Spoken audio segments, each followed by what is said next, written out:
Tô aqui tomando meu café carneiro e me passou pela cabeça. Você sabia que durante a torra desse cafezinho aqui, de excelentíssima qualidade, em questão de segundos, a gente pode perder uma batelada inteira da torra por um erro mínimo?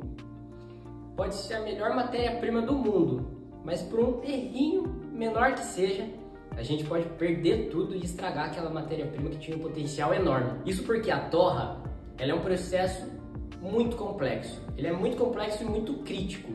Exige uma assertividade enorme do torrefador e é muito importante porque é um dos processos que mais dá sabor para nossa bebida. Bom, sou o Luiz do Café Carneiro. Vem tomar esse cafezinho comigo enquanto a gente fala sobre torra. Bem, para mim, pessoalmente, a torra é um dos processos mais bonitos e mais incríveis que a gente tem aí no meio dessa cadeia toda do café, desde a produção até o preparo para chegar para sua xícara.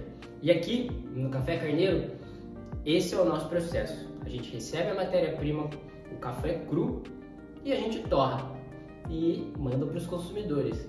A gente torra tanto os cafés de excelentíssima qualidade, como cafés gourmets, como também tradicionais extra forte. E olha aqui, se tratando de café gourmet, de cafés de qualidade, a torra não é muito simples não, viu? Não é preciso só saber torrar, como é preciso saber provar muito e provar muito bem para a gente ter uma bagagem grande e saber o que a gente está fazendo. Mas bora falar de fato da torra e o que acontece. Durante o processo de torra acontecem várias reações físicas e químicas que transformam um grão cru em um grão torrado. Primeiro, sobre as transformações físicas. Bom, mais visível, o café sai da cor verdezinha para uma cor marrom, bonita. E além disso, ele se torna mais quebradiço, ele fica mais frágil, por quê? Devido à abertura dos seus poros, que é por aí onde sai a umidade e os óleos essenciais. E ao mesmo tempo, enquanto tudo isso acontece, ele aumenta de volume, ficando até 40% maior e perde densidade de umidade. Quando ele sai do torrador, o grão tem que estar entre 2 a 3% de umidade. E agora falando sobre as reações químicas, durante o processo de torra, acontecem várias reações que formam os compostos que são responsáveis pelas características sensoriais. As mais importantes são as reações termoquímicas, sendo as principais a caramelização do açúcar e a reação de Maillard. E é bacana ressaltar aqui aquele mito do café torrado artesanalmente. Isso daí não é sinônimo de qualidade não, porque cafés de qualidade precisa ser torrado de forma científica, de forma disciplinada. É preciso ter um estudo sobre o café, é preciso criar método e padrões para a gente conseguir sempre replicar a nossa torra na nossa matéria-prima, porque o nosso cliente vai querer receber sempre a mesma coisa. Por isso é muito importante uma padronização e que as torras consigam ser sempre replicáveis. Mas agora, para você ter um pouquinho de noção da complexidade, a gente vai passar pelas etapas aí da torra. Bem, primeiro, aquecimento e desidratação, que é quando a água evapora, mas aí a gente ainda não tem nenhuma mudança na aparência ou no aroma. A segunda etapa é o primeiro crack, que é onde começam as reações de escurecimento, elas se aceleram e começa a liberação de vapor e gases. Essa liberação acontece por meio de fissuras que se abrem no grão e é quando a gente ouve aquele estourzinho que parece uma pipoca. E aí então que começam a se desenvolver os aromas e sabores. A terceira etapa é o segundo crack. Se a gente prolongar muito a nossa torra, pode haver um segundo crack, que é quando os poros se abrem ainda mais e a gente começa a perder os óleos essenciais. Nessa etapa, a gente pode acabar perdendo acidez e os açúcares podem acabar queimando, se carbonizando, e é daí que começam a surgir sabores muito amargos. Terminada a torra, a hora que a gente despeja o grão é a etapa do resfriamento, que é a última etapa, e ela não pode demorar mais que 5 minutos.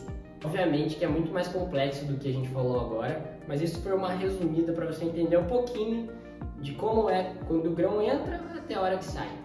Mas enfim, esse processo que a gente acabou de descrever aqui, ele pode acontecer de formas diferentes. Vamos dar um exemplo aqui. A gente pode terminar com um grão exatamente da mesma cor, só que numa torra que a gente durou 8 minutos e outra torra que durou, vamos supor, 15 minutos. Essas duas torras vão produzir cafés completamente diferentes. Pode ser a mesma matéria-prima e com exatamente a mesma corzinha de grão no final, mas o sabor vai ficar completamente diferente. Por isso é muito importante a gente não considerar somente a cor do grão no fim da torra. É fundamental a gente levar em consideração a torra por perfil. Ela é muito mais assertiva porque acaba levando em conta todo o caminho que o grão percorreu em uma determinada temperatura, levando em consideração o seu determinado tempo. Assim a gente vai conseguir replicar exatamente uma torra para outra, levando em consideração toda a sua curva de torra naquele tempo, em cada minuto ele estava com uma determinada temperatura. E é lógico que todo esse controle para a gente conseguir manter esse padrão de curva de torra é muito difícil, porque existem muitas variáveis. Para você ter ideia, existem torradores diferentes, por exemplo, de tambor, leito fluidizado, os que são os mistos.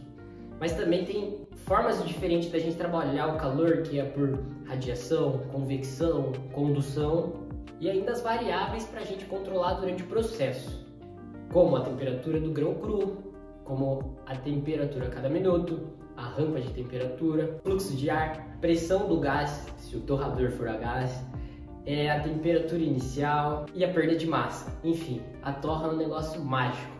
É muito incrível, eu sou apaixonado. E agora, depois que a gente torrou o nosso café, a gente precisa preparar. Inclusive eu tô precisando, porque eu já tomei todo o meu aqui quando a gente tava gravando. Mas enfim, existem vários métodos de preparo, várias dicas, e a gente vai falar um pouquinho no próximo vídeo sobre o preparo do café.